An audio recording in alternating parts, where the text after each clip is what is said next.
И не ме мило што можеме и утро да се собереме и денеска почнуваме на нова серија проповеди, која верувам дека ќе кратка серија, 2 проповеди ќе биде, но ќе збориме за една многу важна тема, тема која се провлекува одново и одново низ историјата на црквата и која е многу важна. Инаку денеска сите тие моторџи што ги имаме во црквата се на пат, отидо за Битола, мислам, ако не се лажам. Имаат таму некоја тура. Исто така имаме еден наш пријател моторџија паднал од мотор минатава недела, па искршил неколку ребра и така натаму. Може треба да го сподам тоа. Но ова ќе биде да се молиме за сите нив и за нивната мисија која тие имаат. Денеска почнуваме една нова серија која се вика Откако ќе поверуваш. Бев инспириран од една книга која читав пред некое време, но пак се навратив да ја прочитам и го адресира токму тој момент. Што се случува кога ќе поверуваш? Знаете, таа кратката верзија на Евангелието е кога ќе поверуваш, кога ќе поверуваме, ќе наследиме живот вечен од Господ Исус Христос. А што се случува во меѓувреме? Што правиме? Во некоја чекална сме? Што правиме во меѓувреме? Чекаме до денот на смртта? Што правиме? Тоа е многу важно прашање. Откако ќе поверуваш? За денес сакам да прочитам текстот кој денес ќе го имаме, кој ќе биде само како една отскочна даска за темата за која сакам да зборувам. Се наоѓа во Евангелието според Марко, 10 глава, 17 до 22 стих. Значи Марко 10, 17 до 22. Текстот вели вака. Може да станеме додека учитам Светото писмо.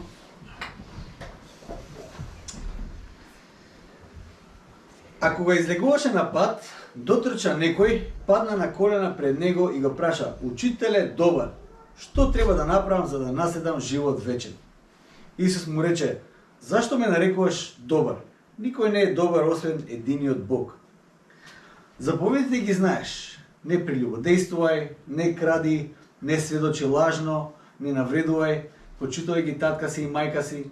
А тој му одговори и рече: Учителе, сето тоа сум го запазел уште од младоста своја. Кога го погледна Исус, му умиле, па рече: Уште една работа ти недостасува. Оди и продај се што имаш, раздај го на сиромаси и ќе имаш богатство на небото, па дојди и врви по мене. Кога ги чува зборови, тој се изненади и си отиде нажален, зашто имаше големо богатство. Амин. Може да седне.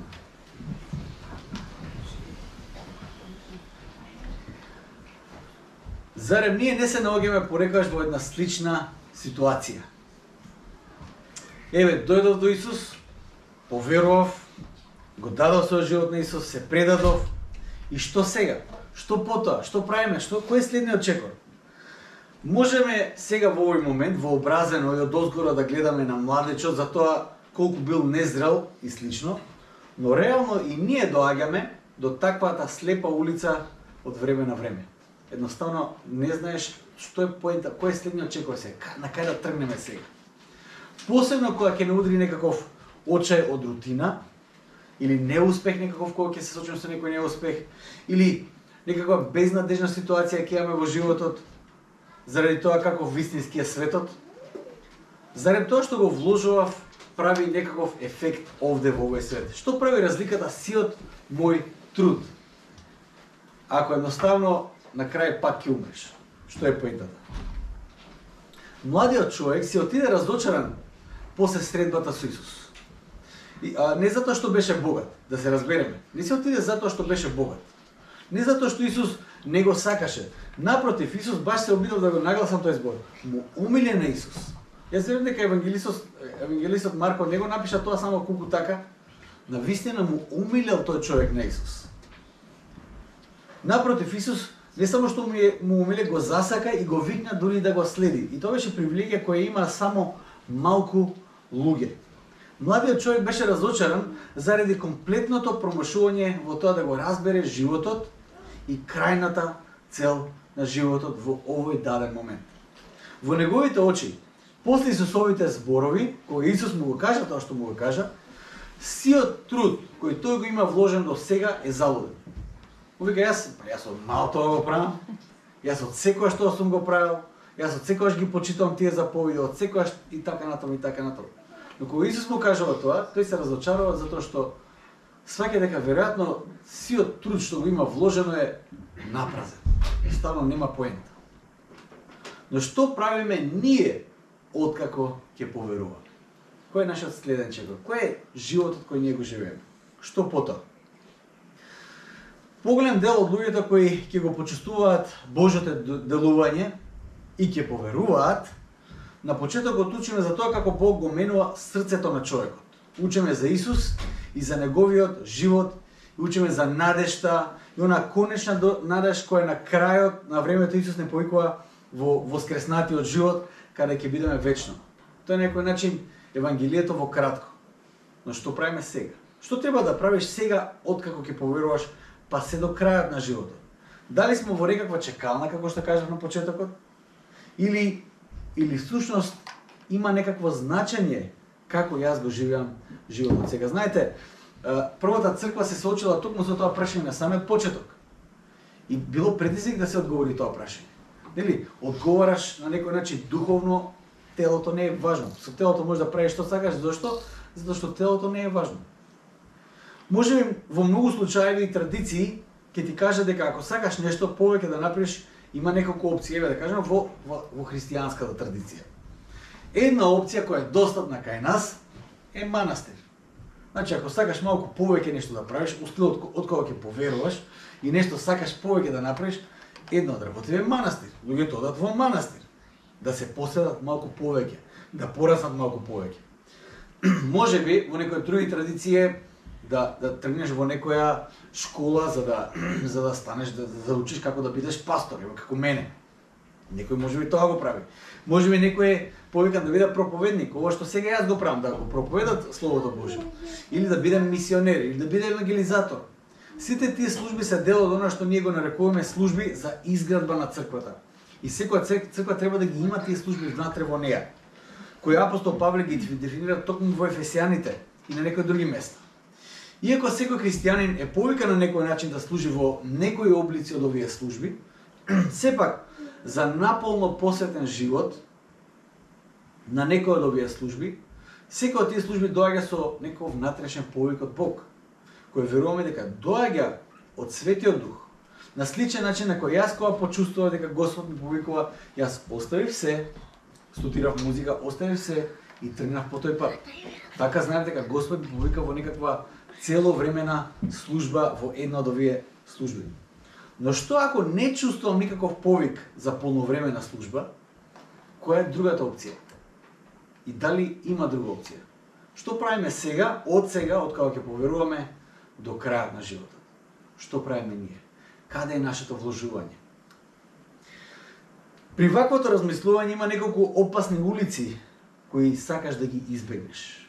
Знаете, секогаш има опасни улици во некои наши аргументирања или размислувања. Што сакаш да избегнеш? Сакаш да го избегнеш разочарувањето кое први го имал богатиот младич, ово што го читавме сега, при средбата со Исус. Тоа сакаш да го избегнеш. Интересно е дека понекогаш мислиме дека ако Исус сега е овде помеѓу нас, одма сите ќе поверуваат. Знаете што? Исус бил на земјата. Некои биле охрабрени, некои биле разочарени, како младичот. Некои го гледаат Исус и викаат: "Но јас врвките на кондурите не сум достоен да му ги врзам." Фарисеите го гледаат како закана. Едноставно, реакцијата на толпата е различна, не можеш да ја диктираш. Затоа што секој го бара од Исус тоа што му одговара. И во овој случај младичот бил разочаран. Сакаш да го разбереш хуманистичкиот позитивен поглед на човекот, верувајќи во старата, тоа е една улица која сакаш да избегнеш. Сакаш да го разбереш хуманистичкиот позитивен поглед на човекот, верувајќи во старата заблуда дека секој човек во суштина е добар.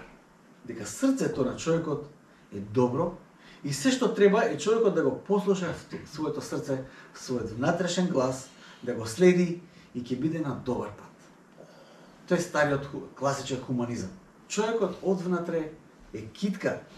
Проблем се сите тие надворешни околности кои го опогануваат човекот, па дали тоа може да биде одгојот, да кажеме, родителите, пред се родителите се проблемот. Саѓате, родителите што може да направат, никој не може да лом да те направат.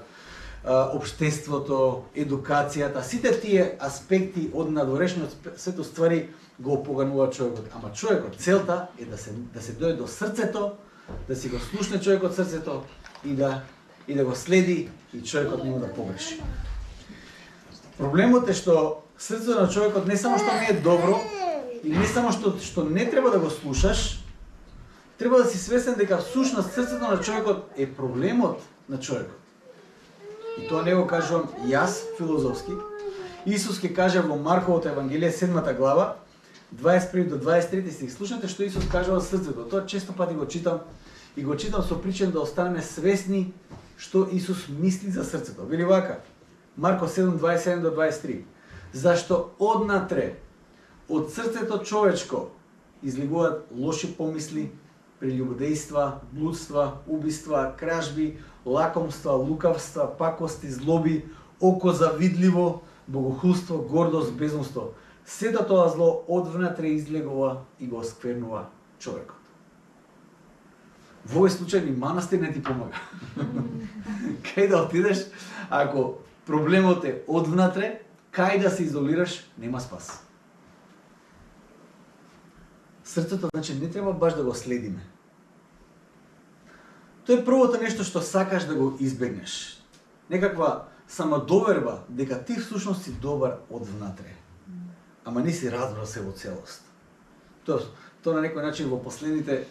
Ја пратам Марвел, не знам дали пратите некој од овие што се Марвел, DC Comics. Последните виланс, како да кажам, негативци во Марвел се луѓе кои уствари се добри, ама нешто погрешно разбрале. Сеќате, затоа они се лоши, затоа што нешто погрешно разбрале. Мора да ја прифатиме паднатоста на нашата состојба првин, да погледнеме на реалноста таква како што е. Дури тогаш ќе разбереме во што Господ не повикува и што тој на нас ни дава. Втора улица која сакаш да ја избегнеш е тоа старо верување во Бог кое се темели на трансакцијски однос. И тоа често пати го кажувам. Не само затоа што таквиот однос е тежок, туку затоа што е погрешен и невозможен. Богатиот млади чувствуваше дека му фали само уште една заповед која треба тој да ја исполни, за Бог на крајот да нема опција, а да не го спаси. Така се чувствуваше младечот. И јас сите тие заповеди сум ги пазел, ама имам чувство дека една ми фали. Која е таа една која немам слушнала до сега? Со читањето на Светото писмо разбираме дека спасението Божје е преку благодат. И не постојат доволно добри дела преку кои ние самите можеме да се спасиме или да го заслужиме спасението или односот со Бог. Тоа апостол Павле јасно ни го кажува кога опишува до Ефесијаните. Ефесијаните 2 глава 8 и 9 стих вели вака: Зашто по благодат сте спасени преку верата, и тоа не е до вас, туку дар Божје, не е од дела, за да не се пофали некој. Не може да се фали мене. Може да кажеме јас тоа го направив, затоа јас сум спасен. Не е од дела, за да не се фали некој, туку е преку благодат. И тоа не е се. На друго место апостол Павле ќе каже дека таму каде што имало повеќе грев, таму Господ уште поизобилно ја историл својата благодат. Со други зборови, дури и тие што тргнуваат не од минус 50, а од минус 10, апостол Павле им кажа: немојте да се занесувате. Значи сите сме во исти кош. Дури и тие што направиле уште поголема белја, таму Господ уште повеќе милост историл. И тоа се дошло кога Павле го гледа во Римјаните 5:20 вели вака: Законот пак дојде за да се намножи престапувањето. Според законот, кога доаѓа законот Божи, колку ние да не го сакаме, законот открива каде ние сме сгрешиле. На некој начин теолозите викат: Стариот завет не ти кажува кај да одиш, но ти кажува кај да не одиш. Тоа е законот. На некој начин ти кажува каде има дупки за да не паднеш. Ама правецот го покажува кон она што допрва треба да дојде. Отприлика тоа Стариот завет го кажува. Исус укажал цело време кон Исус кој ќе биде патот, вистината и животот. Павле вели законот пак дојде да се намножи престапувањето, а таму каде што се намножи гревот, преизобилно се излеа милоста Божја, благодата Божја преизобилно се излеа. Тогаш сме доведени во ситуација да го поставиме прашањето кое и апостол Павле сам го поставил во своето излагање и си одговорил дури и сам. Апостол Павле веќе во наредности вели века, што пак да речеме? Ќе останеме ли во гревот за да се наголеми благодата? Апостол Павле вика, чим Бог истора повеќе милост каде што има повеќе грев, тогаш тоа значи ли ние да правиме уште повеќе грев? За Исус уште повеќе милост да ни искаже. Апостол Павле вика, никако, извичник. Тогаш што да правиме? Како да го живееме животот? Што откако ќе поверувам? Ако не треба нешто да направам да го заслужам вечниот живот, тогаш зошто воопшто да правам било што? Кој поентава на добрите дела? Ако со добрите дела јас не заработувам ништо, so to speak. Ако Бог милува да спасува, тогаш зошто да се трудам на праведност? Ако Господ сака да не спаси, и тоа е неговата волја, мило му е кога на нас тој ќе не спаси. Тогаш зошто јас на некој начин да му ја земам работава? Ако според Павле, тоа што го читаме во Римјаните 5:20, каде се намножува гревот, преизобилно се излева благодата, милоста, тогаш да не му ризикуваме забавата на Бог, да го прави тоа што го сака, со тоа што ќе се трудиме да не грешиме многу и ќе се трудиме на праведен живот. Што да правиме? Минатата недела Грег не водеше низ патешествието на светлината. Тоа што сакам денес да го направиме е да ви откриам дека секој од овие прашања се целосно криво поставени прашања. Тие прашања немаат никаква логика. Затоа што односот помеѓу нас и Бог, таков како што е по природа, овие прашања не одговараат апсолутно ништо. Затоа што обидувајќи се да ги одговориме овие прашања поставени на таков начин, ќе завршиме како богатиот младич. Ќе завршиме тотално разочарани. Затоа што ако во предвид го имаме тој трансакцијски однос со Бог, ќе завршиме разочарани. Ви го кажувам тоа уште од сега. Јас често пати на луѓе кои ќе дојдат тука, знаете тоа што носам вакво и тоа што ме викаат пастор Живко, понекогаш за некои луѓе тоа звучи пастор Живко, не знам, се симнал од небото ваде, појма не. Не греши тој човек веќе. И кога луѓе доаѓаат тука, јас понекогаш забележам кога луѓе имаат очекувања од мене, како прво, кои не се реални. Ја не сум Исус, јас не сум Бог, јас сум човек. И обично сакам да им кажам луѓето, посебно тие кои доаѓаат за некакво исцеление или не знам што. Викам вака, ако сте тука за Живко исцелител, на погрешна адреса сте. Точка. Затоа што таквиот однос, ако пристапите со едно такво очекување за еден таков трансакцијски однос, ќе завршите страшно разочарани како младичот. Има повеќе слепи улици во кои може да се впуштиме и да завршиме разочарани. Минатата недела Грег не водеше низ патешествието на светлината. Преку прво Јованово послание научиме дека вистинската светлина веќе свети. И веќе нема потреба ние да чекориме во темнината. Во таа наша потрага по вистината, ние разбираме дека Бог нас не повикува на живот во кој ние веќе престојуваме. Тоа е чудно. Ние веќе престојуваме во тој живот, но повторно имаме повик повторно да се посветиме на тој живот во светлината. Според неговата благодат, ние сме повикани да бидеме она што веќе по благодат сме.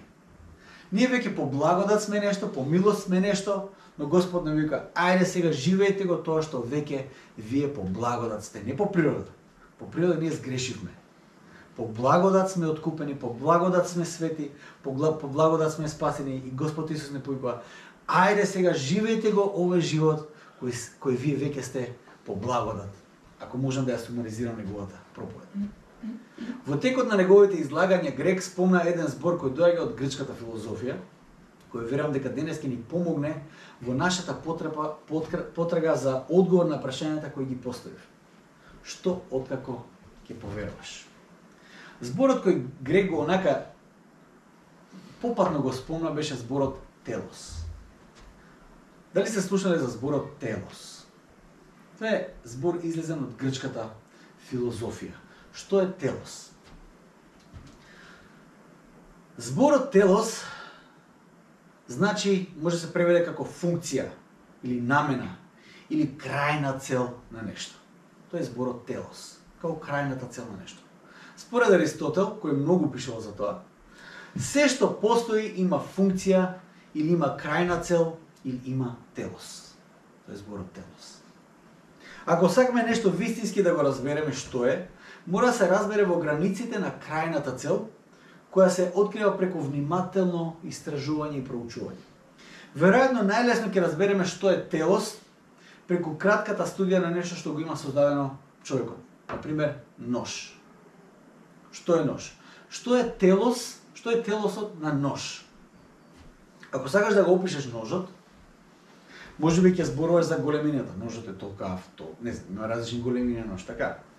Може би да зборуваш за формата. Има две острици, има една острица.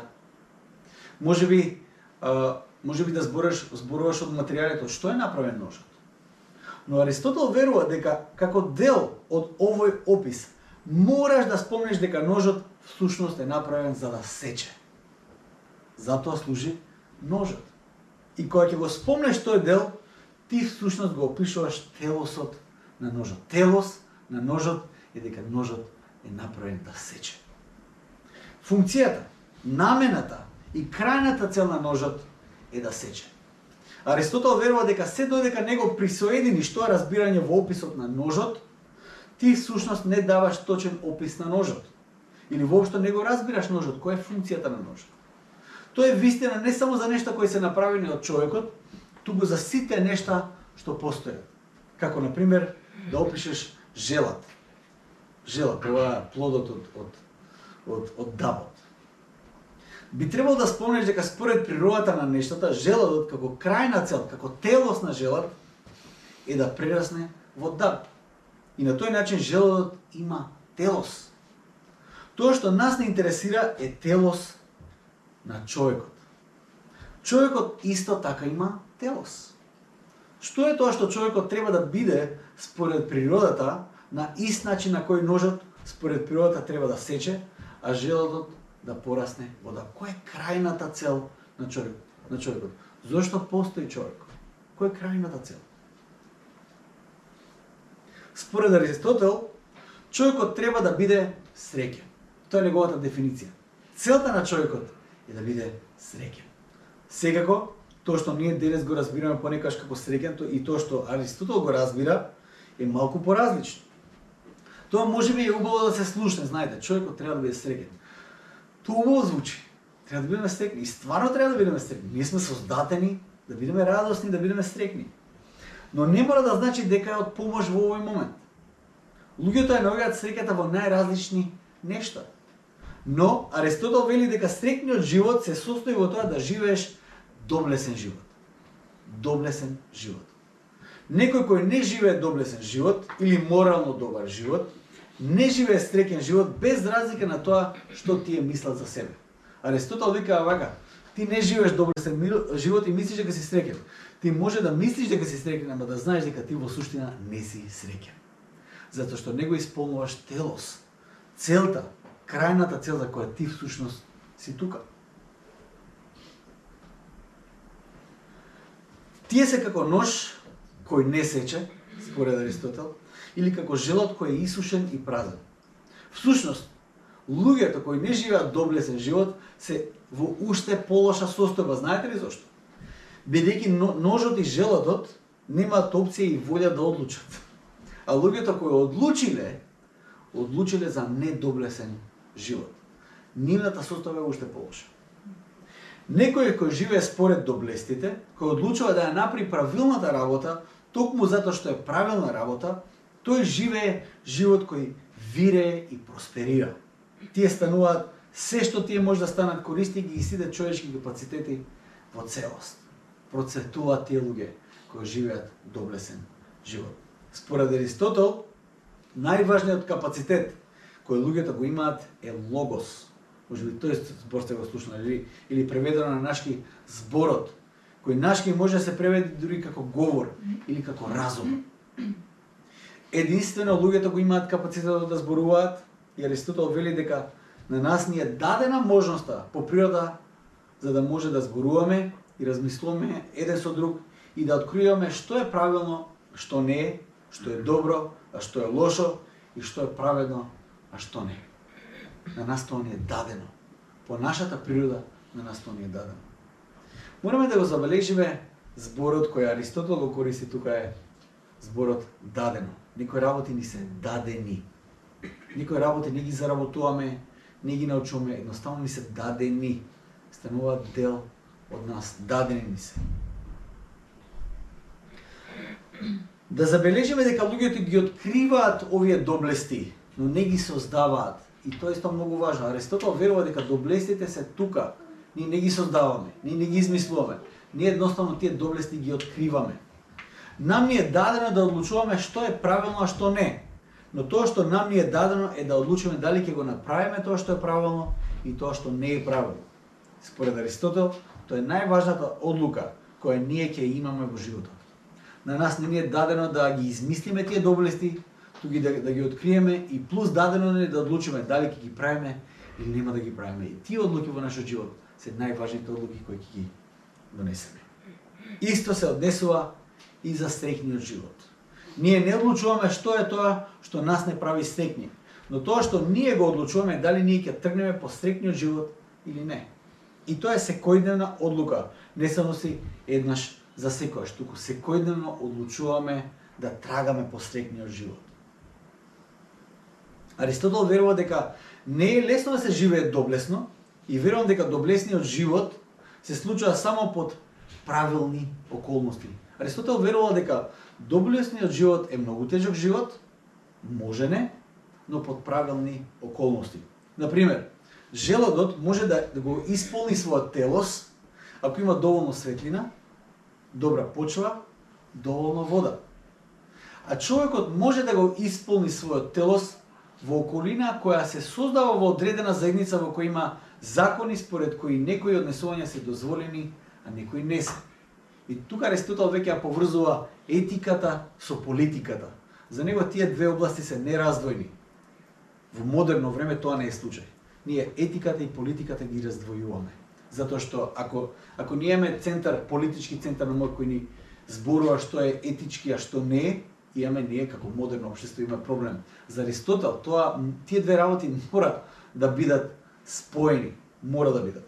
Аристотел има својата визија за градот, за еден град, кој во правилните политички и едукативни околности ќе создаде совршена заедница во која човекот ќе го исполни својот телос и ќе биде вистински среќен. За тоа пишувал Аристотел, за тоа размислувал, за тоа мечтаел, за тоа копнеел. Аристотел копнеел по еден град во кој човекот ќе го исполни својот телос и ќе биде вистински среќен. На наше големо разочарување, во последните 25 века, откако Аристотел веќе не е со нас, откако ги напишал тие промисли и ги оставил во наследство на човештвото, никој не успеа да го изгради тој град кој тој го замислил и кој според Аристотел ќе го исполни својот телос и човекот во конечност ќе биде среќен. Според Аристотел, човекот континуирано е несреќен, според таа дефиниција која Аристотел ја разбира. Тоа што ние можеме од оваа гледна точка да го кажеме дека Аристотел не бил во заблуда по многу прашања. Тој открил многу работи кои по благодат, по таа општа откриена благодат Божја, ние доаѓаме да ги разбереме. Сепак она во што Аристотел не повикува, колку е да е логично и правилно, човекот таков како што е по природа, за нас тоа е една невозможна мисија. Аристотел не повикува во една невозможна мисија, која никој од нас нема шанси да ја исполни. Мисија која човекот се обидел да ја исполни, но не успел. Слични потврати имали и евреите во први век. Во Новиот Завет спомнати се повеќе групи како фарисеи, садукеи, и сите тие не го користеле тој термин телос, но и тие размислувале за кој е целта на човекот. Каде човекот вистински се реализира? Каде човекот е најсреќен? Тоа се групи кои се обидуваат да откријат вистинската среќа на човекот. И тие се спомнати во Новиот Завет, има и други групи кои биле есените, епикурејците, стоиците, кои во првиот век на некој начин се обидувале да ја откријат таа мистерија на животот, целта на човекот. Зошто сме тука? И сите тие биле во таа потрага да го живеат телос на човекот. А што е со Библијата?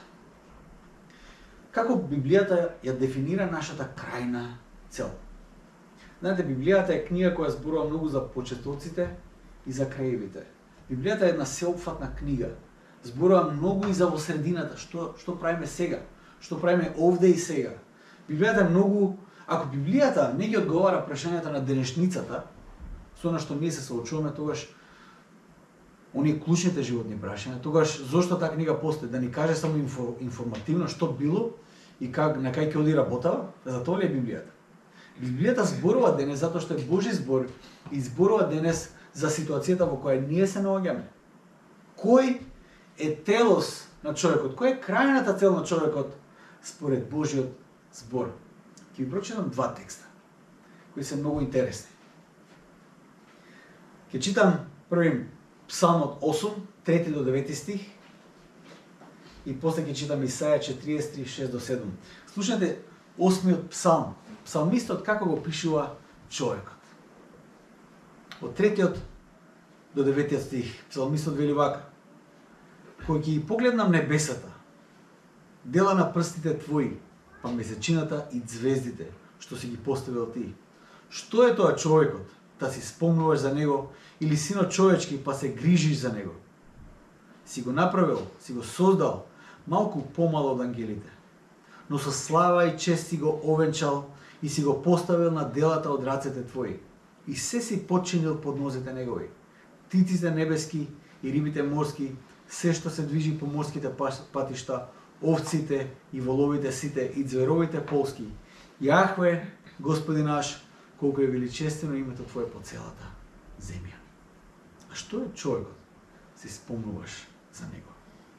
Исаја 43 глава, 6 и 7 стих ни открива едно пророштво кое Господ го има за својот народ. Вели вака: ќе му речам на север, дај ми ги, а на југ, не задржувај ги.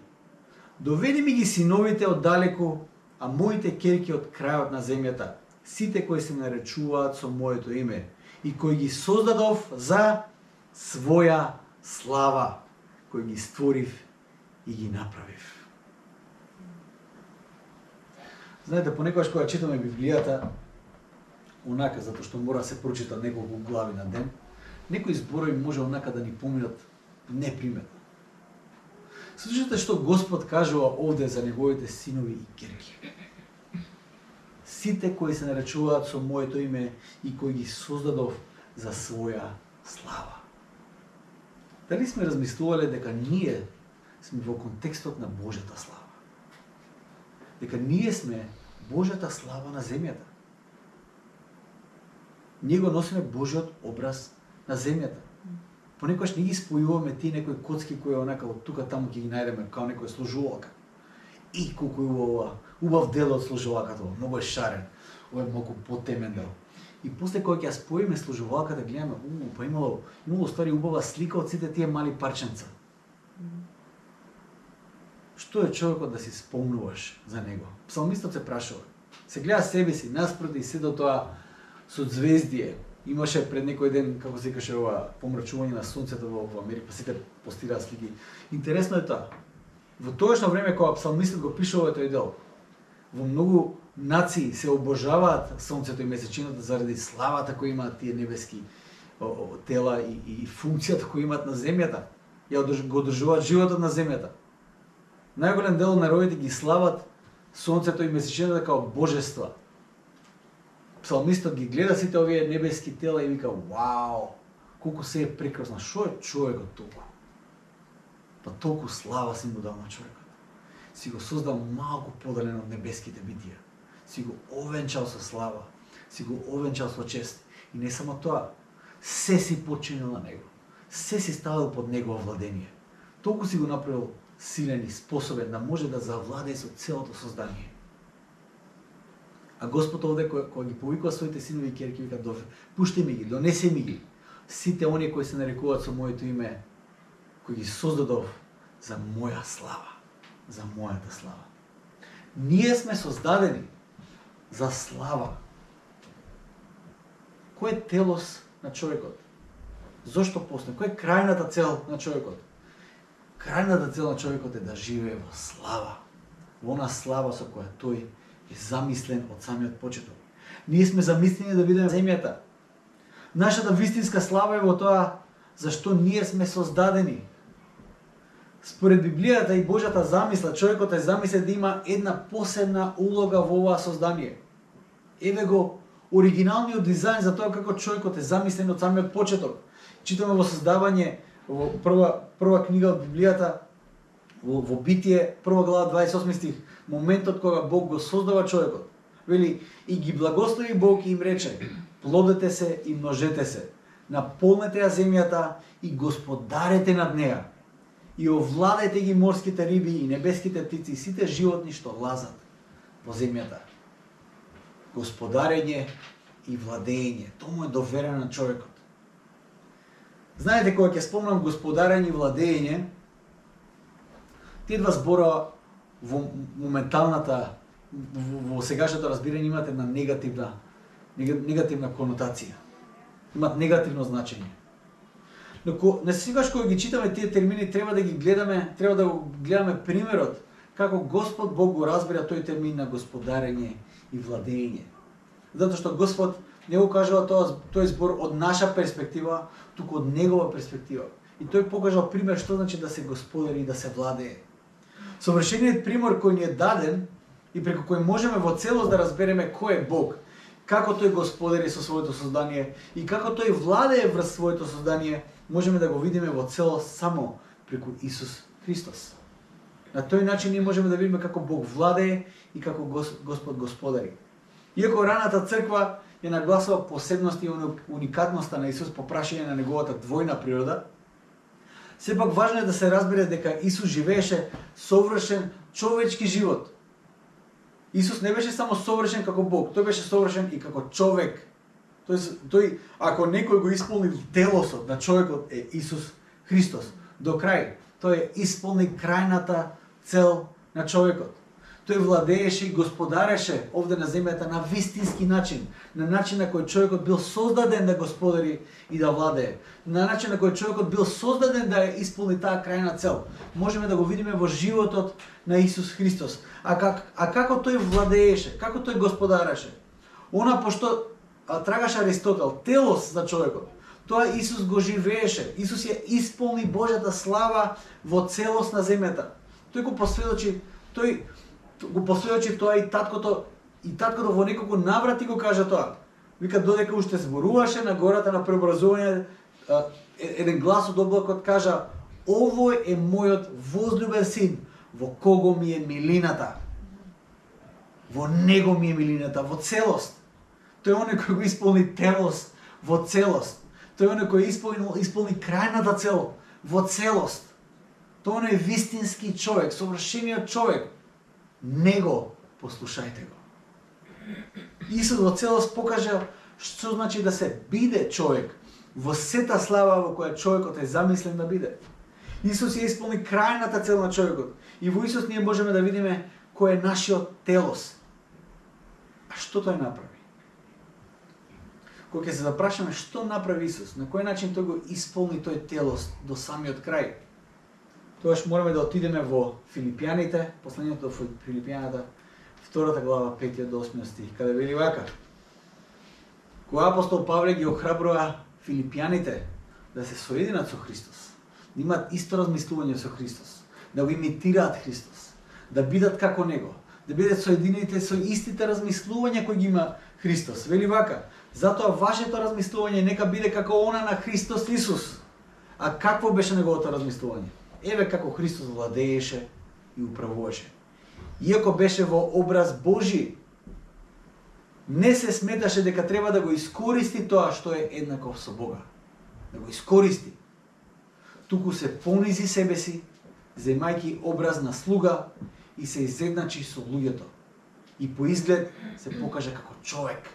Самиот се понизи и беше послушен се до самата смрт, и тоа смрт на крст. Тоа во суштина значи господарење и владење од Божја перспектива. Она за кое ние сме повикани е токму тоа. Ваквото господарење и владење е целта за која човекот е повикан. И славата со која човекот е овенчан, која во суштина е Божјата слава на земјата. Човекот го исполнува своја телост во оваа светло.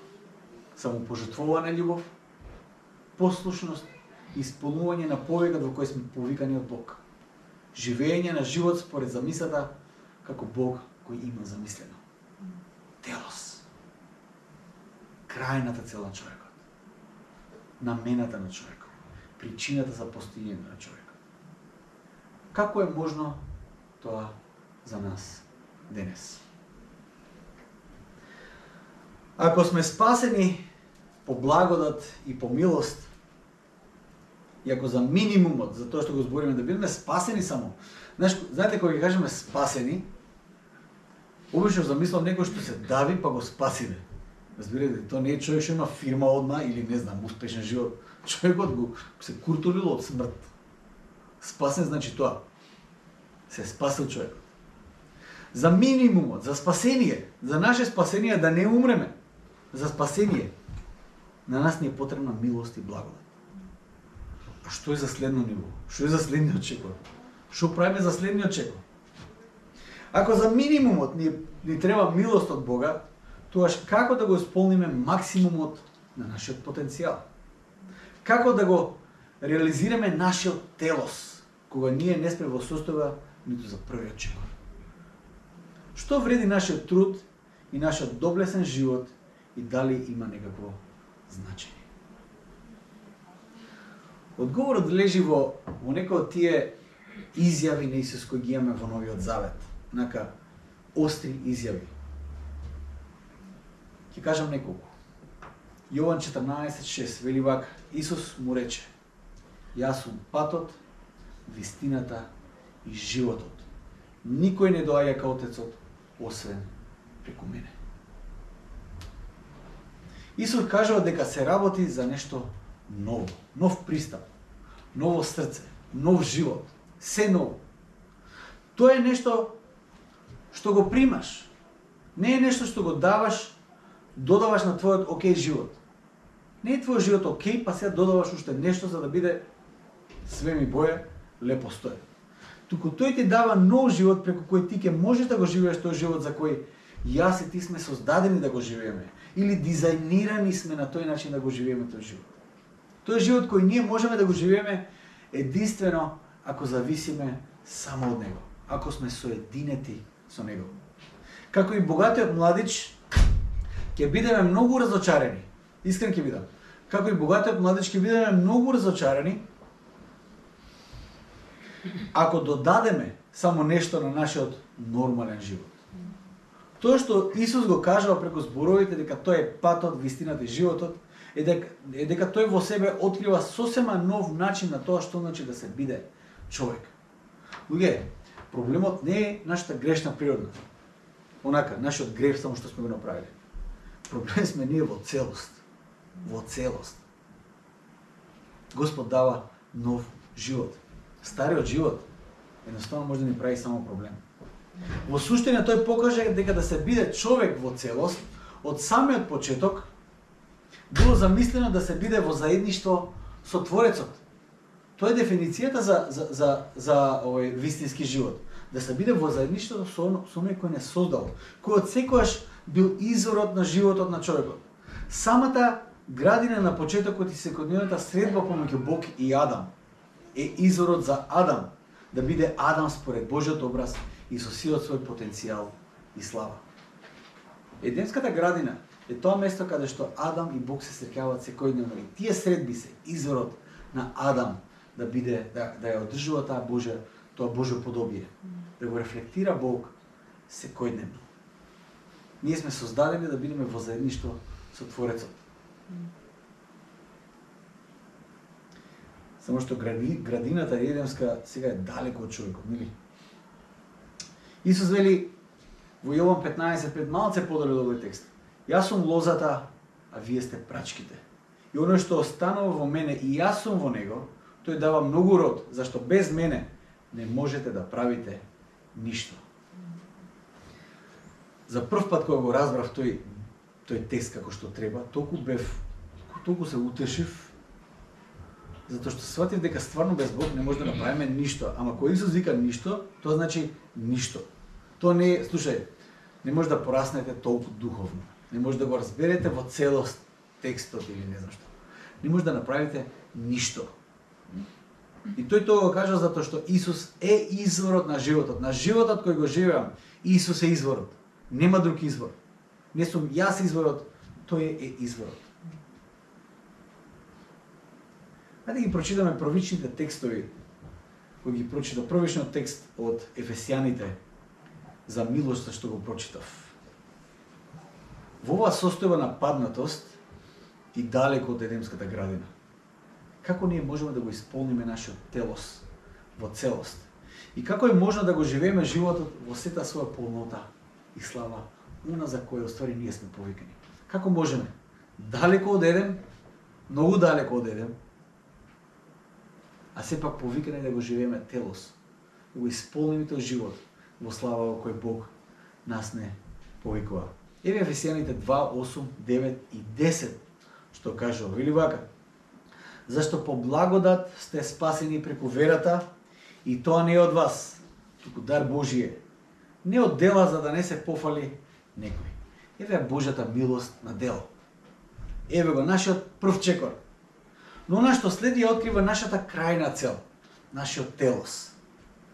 Во 10 стих вели вака: бидејќи сме негова творба, создадени во Христос Исус за добри дела, што Бог однапред ги подготви за да живееме во нив. Ни треба спасение, ни треба милост, за да можеме да го живееме животот на телос, на крајната цел за која всушност ние сме и создадени. Зашто сме создадени? Создадени сме во Христос Исус за добри дела, што Бог однапред ги подготви за да живееме во нив.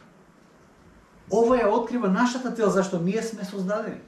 Овој дел го открива прашањето на тоа што значи да се биде човек во сета своја слава. На тој начин почнуваме да размислуваме за добрите дела, не како додаток на спасението, или како резултат на спасението, или како резултат на тоа добро расположение што го имаме затоа што сме спасени или не знам што. Добрите дела и животот кој го живееме во Христос, тоа не е додаток на ништо. Тоа всушност е природата за која ние сме создадени од самиот почеток. Добрите дела во кои ние сме повикани да живееме е совршениот начин на живот за кој човекот бил создаден од самиот почеток. Што значи да се биде човек? Ова значи да се биде човек. Што значи да се биде човек? Овие плодовите на човекот и природата за која сме создадени сме ова. Но во нашата грешна природа ние имаме еден проблем. Ние немаме сила да го живееме животот на тој начин. Во нашата природа. Дури сите информации да ги знаеш. Дури и да имаме 50 книги на how to, како да живееме, 10 чекори до не знам каков живот. Да ги isчитаме информативно. И сепак немаме сила да го живееме тој живот. И знаете ли кој го докажува тоа? Светот го докажува тоа. Веќе 25 века го имаме Аристотел кој ни кажува како да живееме доблесен живот. Ние не успеаме во тоа. Што е проблемот? За разлика од Аристотел, кој сметал дека преку размислување и труд човекот ќе го постигне својот телос, својата крајна цел, Исус најави уште еден дел кој е клучен, без кој среќниот живот и исполнетиот живот е невозможен. Секој наш труд паѓа во вода. Еве ќе го прочитам тој дел. Во прва глава од Дела апостолски 8 стих. Но ќе примете сила од Светиот Дух, кој ќе слезе на вас и ќе ви бидете сведоци. Откако ќе поверуваш, тоа зашто си создаден станува возможно заради силата која доаѓа од озгора. Откако ќе поверуваш, добиваш сила да го живееш животот за кој ти си повикан од Бог Исус. Телос станува реална можност заради силата која доаѓа од Духот. Духот ни дава сила да го живееме животот во кој Бог не повикува. И тоа е живот кој носи одредени плодови.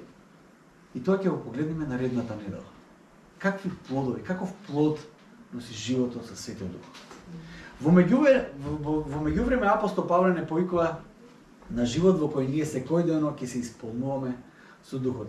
Интересно е додека беше славењето, Фани прочита еден текст од Ефесијаните, кој е исто и мој последен текст. И тоа не беше договорено.